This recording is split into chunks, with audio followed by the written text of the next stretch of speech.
Alors pourquoi Gecko Moria est le personnage le plus important de One Piece? Moi, c'est votre Samosa Et moi, c'est Mata. Et nous et sommes nous sommes les mangas. Vas-y, fille. les manga sisters, Ouais. les manga sisters, let's go. Il est fou. Donc, avant de parler de Gecko Moria, parce que c'est le but de cette vidéo, mais avant de parler de lui, je vais parler de Barbe Noire. Et oui, vous vous attendez pas à celle-là. Barbe Noire a un objectif très clair: réunir toutes les pièces de son plan pour arriver à finaliser son plan, tout simplement. Enfin, en gros, il a une strat, il lui faut plein de pièces, etc. Ok, soit. Il recrute pas n'importe qui, il chope pas n'importe quel fruit du démon, etc. Là, on apprend à la ruche qu'il a en gros kidnappé Ouais, Absalom. c'est ça. Ouais, il l'avait kidnappé, ok. Il a donné son fruit à Shiryu, ok, soit. Mais en fait, c'était aussi un petit guet-apens pour faire venir Moria et le capturer. C'est pour ça qu'après, Perona, elle fait un deal un petit peu avec Kobe pour pouvoir libérer Moria. Mais si Barbe Noire s'est intéressé à Moria, c'est forcément qu'il y a quelque chose à faire de Keko Moria en fait dans son plan. Sinon il va pas, il s'en fout Barbe Noire. Le mec il rase les, il s'en fout. Tout comme il voulait le choper probablement Trafalgar Law parce qu'il s'est dit ouais il y a un petit fruit à choper parce qu'en plus Law on sait son background etc. Donc Barbe Noire c'est un mec stratégique. C'est pour moi l'un des personnages les plus intelligents. Si on dégage Vegapunk qui a un cheat code avec son fruit du démon, c'est presque littéralement le top 3 d'intelligent. Genre intelligence top 3 limite, voire même top 1 en fait, Barbe Noire. Donc si ça intéresse à Gecko Moria, c'est forcément quelque chose. Ensuite, on apprend grâce aux mini-aventures que Gecko Moria est potentiellement un Kozuki. Big Mom, elle a Pudding. Pudding qui doit éveiller son troisième œil pour pouvoir déchiffrer les poneglyphes. Luffy, il a qui? Luffy, il a Nico Robin. Euh, Baggy, bon on s'en fout, Baggy, il a pas forcément de mec qui déchiffre les poneglyphes, mais soit. Pourquoi Barbe Noire s'intéresse à Gecko Moria? Parce que Moria est un Kozuki, et comme tout Kozuki, je parie qu'il sait déchiffrer les poneglyphes. C'est pour ça que Barbe Noire a besoin de Moria, c'est pour justement lire les poneglyphes. Chaque Yankou a un mec dans son équipage qui peut potentiellement lire les poneglyphes. Il faut mentionner que sur la tombe qu'on voit dans la mini-aventure, il y a vraiment écrit Kozuki Moria. Kozuki, c'est pas juste pour comment dire, par un petit point de respect qu'on a mis Kozuki au lieu de Gecko. Il est vraiment considéré comme un Kozuki de par ses actes héroïques. On mentionne quand même qu'il a essayé de repousser Kaido. On sait qu'il n'est pas mort, nous. On sait qu'au final, il s'est exilé sur Thriller Bark. Il a essayé de récupérer un équipage immortel car il s'est fait bolosser comme jamais sur Wano Ouais. Kuni. Mais cette mention Kozuki, on lui a pas donné juste parce qu'il a eu des actes héroïques et parce qu'il a vraiment un attachement et il est vraiment en relation avec cette famille. C'est-à-dire peut-être qu'il a été adopté.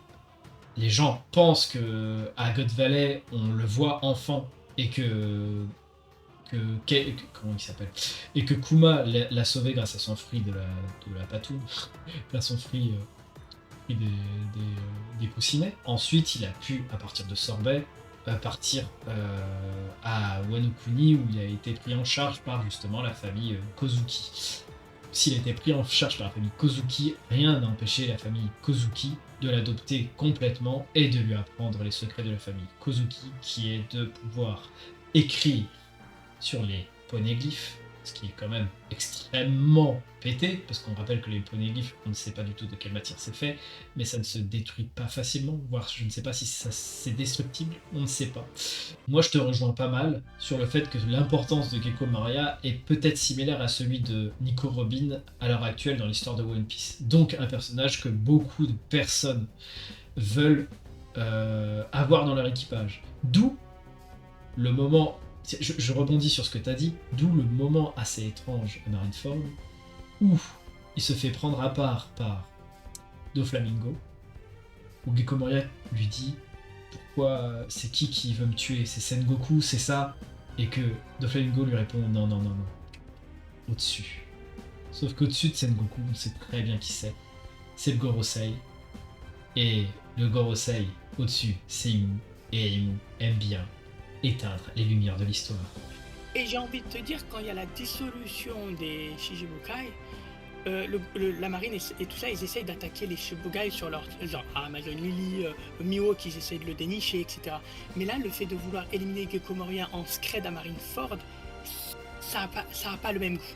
Pour moi, la dissolution, là, je crois que c'était après les 2 ans, c'est ça. Après les 2 ans, bah, c'est pour ça qu'après Mihawk, qui rejoint Cross Guild et tout, c'était vraiment différent de l'élimination de Gecko Moria à Marineford. C'est vraiment deux objectifs différents. Et à Marineford, c'est clairement une manigance très louche du gouvernement mondial pour faire disparaître exprès, vraiment spécifiquement Gecko Moria. Sinon, j'aurais pu attaquer n'importe qui d'autre. Limite, Hancock, elle a même attaqué Smoker pour défendre Luffy. Donc, s'il y a vraiment quelqu'un qui devait être éliminé, c'est Hancock, tu vois. Mais là, le Gecko Moria, non, il pose problème. Et en plus, Momonosuke, c'est ça, Momonosuke, il est trop jeune. Je suis même pas sûr qu'il puisse vraiment lire les poneglyphes, etc. En tant que Kozuki, il est un peu useless. Tu vois. Bon, c'est le shogun, etc. Respect, mais ça reste quand même un gamin, etc. Bon, soit. Sa sœur, pareil, vu qu'elle a perdu son père et sa mère très jeune, je suis même pas sûr qu'elle soit capable de lire et écrire. Pour moi, de tous les Kozuki, le seul héritier de cette culture, de l'héritage, pour moi, c'est Moria, quoi. Je pense que t'as tout dit. Franchement, Gecko Moria, c'est un personnage assez exceptionnel, même s'il payait pas de mine au tout début, malgré sa figure imposante et assez étrange. Le mec, il ressemble un peu à Pennywise. De ça, très très très flippant, qui au final devient, comment dire, un personnage assez profond par rapport à tout ce que tu nous as raconté. Donc le temps nous le dira, et peut-être que il rejoindra la Cross Guild et ça sera l'allié et ça sera le lecteur de poneglyphes de Baggy. Donc moi je vais conclure sur ça. Est-ce que tu as un truc à rajouter? Comme d'habitude, je pense que la balle est dans le camp de notre comité, comme d'habitude, et de nous dire, si vous pensez, ce que l'on vient de dire est totalement faux, si vous pensez que Gecko Moria est un vrai personnage important, ou si c'est juste, voilà, je vais pas dire un pétard mouillé, mais un personnage sans vraiment importance et sans importance dans le futur de One Piece. Voilà, donc c'est tout ce que vous en pensez. Comme d'habitude, c'était votre Samosa. Et c'est Mata. Et nous étions, et nous sommes, et nous resterons les Manga Bros. À très bientôt. On vous dit à très bientôt. Allez, ciao. À très bientôt. Ciao. Ciao, ciao.